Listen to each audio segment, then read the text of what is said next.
You know, every huge business, we're talking Airbnb, Dropbox, you name it, they all start with a single step. But here's the thing, it's almost never what you'd expect. It's not some flash of genius in the middle of the night or a brilliant idea cooked up in a fancy lab. So, where does a real world-changing business actually begin?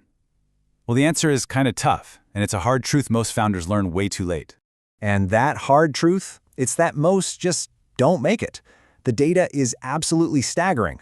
90% of all new startups fail. Just gone. And that really begs the question, right? What is the one fatal mistake that almost everyone seems to be making? And there it is, right on the screen. The number one reason startups fail isn't running out of cash or getting crushed by a competitor. Nope. It's spending months, sometimes years, pouring your heart and soul into building a product that nobody actually needs. So, the million-dollar question is, how do we avoid that trap? Okay, so to avoid that trap, we first have to bust a huge myth. It's this popular belief that you need to just think up a brilliant idea out of thin air. But in reality, that's probably the fastest way to end up building something, you guessed it, nobody wants. The founder of Y Combinator, Paul Graham, he actually has a perfect name for these things. He calls them sitcom ideas.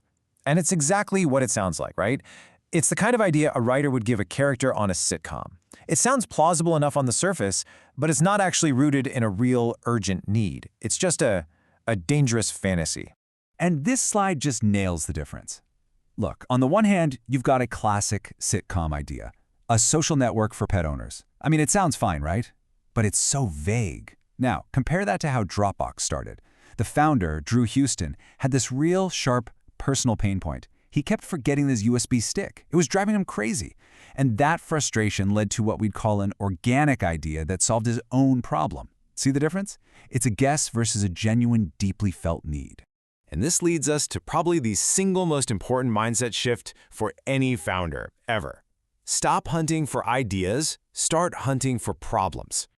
And this quote from Paul Graham, honestly, this is the key to the whole thing.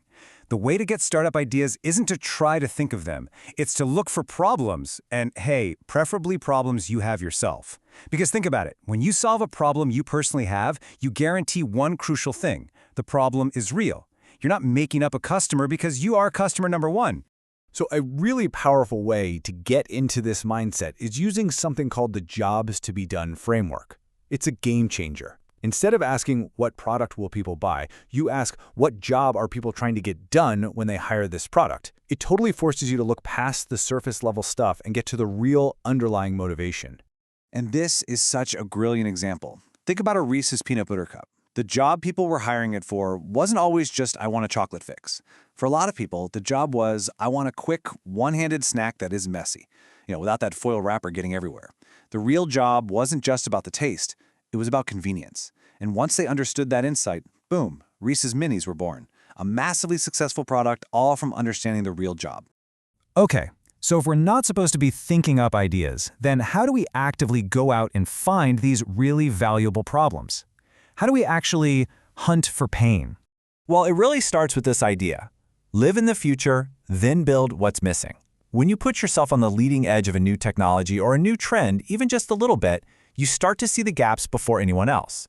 You notice what's clunky, what's inefficient, and then you can start building the things that are so obviously missing. All right, so here's a super practical method you can use right now. It's called the problem hunt. Seriously, just start a list. Step 1, your own pains. Write down everything that frustrates you personally. Step 2, other people's pains. What do you see your friends, family, or coworkers struggling with? And finally, step 3, system pains. What's just broken or clunky in your job, your town, or your whole industry? This super simple exercise completely changes your perspective. You go from just being a passive observer to an active problem hunter. But look, once you have what you think is a problem, the next step is maybe the most important of all. You have to validate it. You've got to make sure this problem is real and not just something that exists inside your own head. And this right here is where so many founders go wrong. They think they're doing their research, but what they're really doing is just looking for someone to tell them their idea is great. And let me be clear, bad validation is way worse than no validation at all. Why? Because it gives you this false confidence to go off and build something that nobody actually wants. This is all about learning to spot the difference between polite interest and real intent. Someone saying, "Oh, that sounds cool," or "Yeah, I'd probably use that," that's worthless. It's just cheap talk. But someone asking, "When can I prepay?" or "How do I sign up for the beta?" that is a real signal. That, my friends, is validation. So, when you're talking to potential customers, your goal isn't to sell them on your brilliant idea. Your goal is to learn. So don't pitch. Instead, ask open-ended questions about their life, their struggles. Say things like, "Hey, can you just walk me through how you currently handle this?" Your job is to listen way more than you talk. We're talking like 80% listening, trying to figure out if their pain is real and if it's urgent. Okay, so let's say you've done it. You've found a real painful problem. That is a huge milestone. Seriously. But not every problem is a business. So how do you know if you've found something you can actually build a whole company around? Well, this is where we get into something called problem, solution, fit.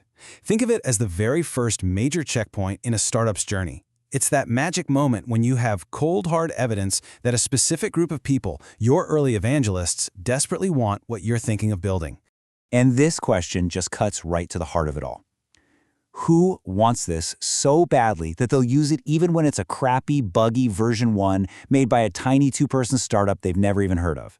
See, you're not looking for people who might use a perfect product someday. You're looking for the people whose pain is so bad they will use your imperfect first version right now just to get a little bit of relief.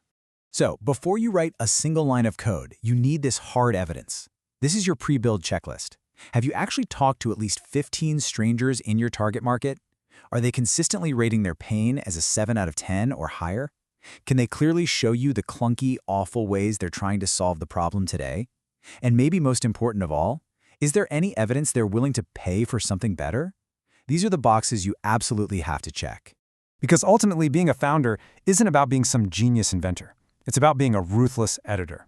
The founders who really succeed aren't the ones with the best ideas. They're the ones who can kill their own bad ideas the fastest. Success comes from being more attached to the truth of the problem than you are to the beauty of your own solution. So, I'll leave you with this one question to think about. Just look around your own life, your own work. What's that little bit of friction, that daily annoyance, that inefficiency that you've just gotten so used to that you don't even really see it anymore? Because right there, hidden in plain sight, that might just be the first step to something huge.